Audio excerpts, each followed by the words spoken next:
जय हिंद समस्त को आम पूर्व क्लास रे करानी डायनेस्टी विषय पढ़ी एवं करानी डायनेस्टी मो आजिर क्लास थिला जे कला पहाड़ विषय पढ़वार राइट। कला पहाड़ पढ़ा पूर्व खाली एति कहबी जदि क्लास टी भल लगुव सब्सक्राइब करिवो शेयर करिवो लाइक करिवो। चलो एबे स्टार्ट करवा कला पहाड़ कौन ना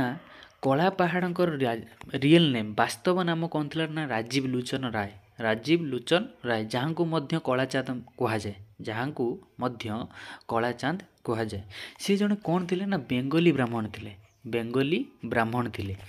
आमर कला पहाड़ ओडिशा को अटैक कर दीटा रिजन कौन ना गोटे रिजन है सी तो कला पहाड़ राजीव लोचन राय दीटा स्त्री थिला हिंदू स्त्री जेहेतु से हिंदू स्त्री रखी दीटा बाहे किंतु सी जिते कम करुले कौटी सुलाइमान खान पाखरे एज ए जेनेल हिसाब से कम करुले सेते सुलाइमान खान करानीकर झील दुल्हरी क्या को भल पाई बसला आम राजीव लोचन राय को भल पाई बसला हो पारे दुल्हरी राजीव लोचन को भल पाई पारे बा राजीव लोचन दुल्हरी को भल पाई पारे हो पारे कौन है तो कहीं जानना बस एतिकी जान जे दुल्हरी क्या को भल पाई बसला ना आम राजीव लोचन राय बा जहाँ को आम कलाचाँद कही था जिते किए दुल्हरी ता बापा को सुलाइमान खान करानी को जिते कहले जे बाबा मु कला पहाड़ को बा कलाचाँद को भल पाए एवं तांको विवाह करी एवं सुलाइमान खान करानी जानी जे आमर राजीव लोचन राय जड़े दक्ष सेनापति से सी भी झीर प्रस्ताव राजी है एवं सुलाइमान खान करानी कला पहाड़ बा राजीव लोचन राय को प्रस्ताव देले जे तुमे मो झील को विवाह कर एवं जेहेतु राजा कहते ये जे सेनापति हिसाब से राजांकर कथा को मानिबा धर्म से ये भी राजी हो गले जे हाँ मु आपण झील दुल्हरी को विवाह करी किंतु तांकर पूर्वर दीटा वाइफ थिला एटा जिते बड़े मेन रिजन हूँ जिते कला पहाड़ कहीं ओडिशा उपर अटैक कला है अटैक करिवार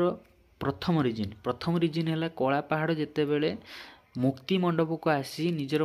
भूल को स्वीकार करी मुक्ति पाइबा आसते से मुक्ति मंडपर पूजारी तांको मुक्ति दे नथिले एटा गोटे रिजन आ सेकेंड रिजन है जे आमर उड़ीसार मुकुंद देव से राजा थे मुकुंद देव अकबर को माने जो मुगल रूलर अकबर को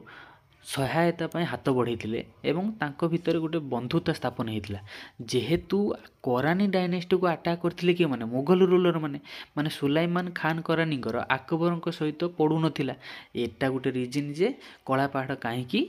ओडिशा पर आक्रमण करता दीटा रिजन जान लो जिते बड़े जानिले कला पहाड़ ओडिशा को अटैक करुची एवं ओडिशार कोठी अटैक करछि ना पुरी टेम्पल को अटैक करछि पुरी टेम्पल जिते अटैक कले एवं पुरी मंदिर रु सी जगन्नाथ सुभद्रा बलभद्रंकर मूर्ति को नहीं अग्निदाह कर देथिले एहा को देखु थांती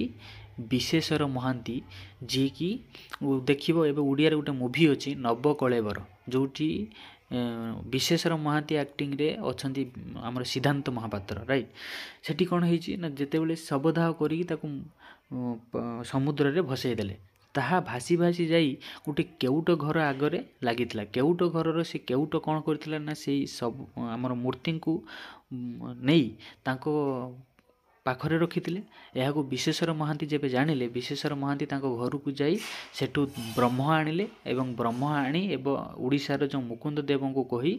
कौन कले ना नव कलेबर स्टार्ट है एवं ये ब्रह्म देते जो तबला रे ब्रह्म को पुराई आनी ओडिशा आ ओडिशा रे पुणी थे नव कलेबर स्टार्ट थिला एटा को जो कलाचाँद बा राजीव लोचन राय कला पहाड़ नाम परिचित थे जो पुरी को आक्रमण करते से कहला कौन कला पहाड़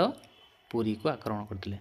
आई होप कि मु ये कला पहाड़ को बुझे पारि चलो आज नेक्स्ट टॉपिक पढ़ा मुगल डायनेस्टी माने ओडिशा उपर 1590 एडी रे अटैक करते सेतेबेले जो मुगल रूलर तो बहुत थिले बाबर हुमायूं जहांगीर अकबर शाहजहां औरंगजेब बहुत थिले किंतु ओडिशा उपरे बाबर हाके थिलेनी सेतेबेले किए थिला अकबर समय रे ओडिशा उपर आक्रमण होता मुगल मैंने आटाक करते से अकबर कौन करते ना ओडिशा डिवाइडेड इनटू 5 सरकार्स से अकबर समय ओडिशा 5टा सरकार विभक्त होता कौन कौन गोटे हूँ जलेश्वर गोटे हूँ भद्रक गोटे हूँ कटक गोटे हूँ Chicacole and another one is Rajahmundry Dandapat ठीक अच्छे तापर आइले शाहजहान जितेबाला शाहजहान आइले सी कौन कले ना गवर्नर एज गवर्नर हिसाब से जमी सुलाइमान खान करानी कुतुलु खाँ को लुधि खाँ को अपॉइंट करते सेमती शाहजहान ओडिशा रे एज ए गवर्नर हिसाब से मोहम्मद बकर खान को अपॉइंटमेंट करते किए शाहजहान शाहजहान को समय ओडिशार गवर्नर किए थे आमर मोहम्मद बकर खान एवं शाहजहान को समय कौन होता ना तांकर जो आम ओडिशार जो मुगल आम एडमिनिस्ट्रेशनटा आमर कटक रे थिला जो शाहजहान जितेबाला ओडिशा उपर आक्रमण करते से ओडिशार एडमिनिस्ट्रेशनटा मुगल मानकर कौटी थिला ओडिशार कटक रे थिला तापर आइला औरंगजेब कौन करते ना ही अपॉइंटेड खान आई Durani as a governor of Odisha सी कौन करते ना ओडिशा रे गवर्नर हिसाब से खान आई दुरानी को अपॉइंट करते मुगल परे परे ओडिशा आसीगला बेंगल मानक रूलर रे बंगाल रूलर माने बंगाल फाउंडर किए मुर्शिद कुली खां जी कि मुर्शिदाबाद तांकर कैपिटल करथिले ठीक अछि मुर्शिद कुली खां सी जी कि ही was given independent charge as subedar of Odisha सी कहले जे आउ गवर्नर फवर्नर रहिबनी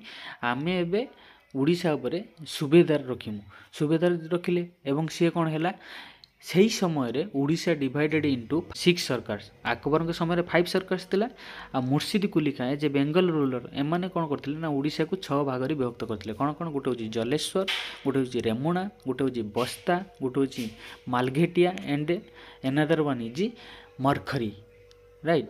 तापर आइले सुजाउद्दीन सेमिति किसी काम करनथिले तापर आइला मोहम्मद ताकी खान समय सी कौन कले ना सी थिले ओडिशार डेप्यूटी गवर्नर राइट तापर सी मध्य जगन्नाथ टेम्पल को ऊपर अटैक करथिले एटा क्वेश्चन पकईला ओएसएससी की OSSC क्वेश्चन पकईला कि among of them who attacked Jagannath temple Mohammad Taqi Khan option B रे थिबो राइट देन नेक्स्ट रूलर आइला अलीवर्दी खान तापरे ओडिशा आसिला मराठा मान कंट्रोल रे मराठा कौन था यहाँ जे मराठा माने ओडिशा उपर केबे आक्रमण करथिले 1751 एडी रे राइट देन मराठा मानकर फास्ट रूलर किए थिला रघुजी भोंसले वन जे कि fast ruler of Maratha Odisha रे रूलिंग करथिले ओडिशा डिवाइडेड इनटू 2 पार्ट्स गोटे होची मोगलबंदी गडजात कौ समय मराठा मान समय ओडिशा केते भाग विभक्त थिला 2 भाग रे गोटे होची मोगलबंदी गोटे होची गडजात तापरे सेऊ भाटे साते was the last Maratha subedar of Odisha ओडिशार लास्ट सुबेदार मराठा सुबेदार किए थिले तांको ना थिला सेऊ भाटे साते आउ एईटा गोटे इम्पोर्टाट मन रखि जे मराठा मानक समय रे रथयात्रा ही पॉपुलर होता रथयात्रा आगुरी जो थिला कई जानी नथिले किंतु रथयात्रा को पॉपुलर जो हैला कौ मानक समय बा कौ डायनेस्टी समय मराठा डायनेस्टी समय एवं मराठा रूलर मानकर लास्ट रूलर किए थिले सदाशिव राव चैनल टाକୁ लाइक करिवो शेयर करिवो thanks for watching Jai Hind.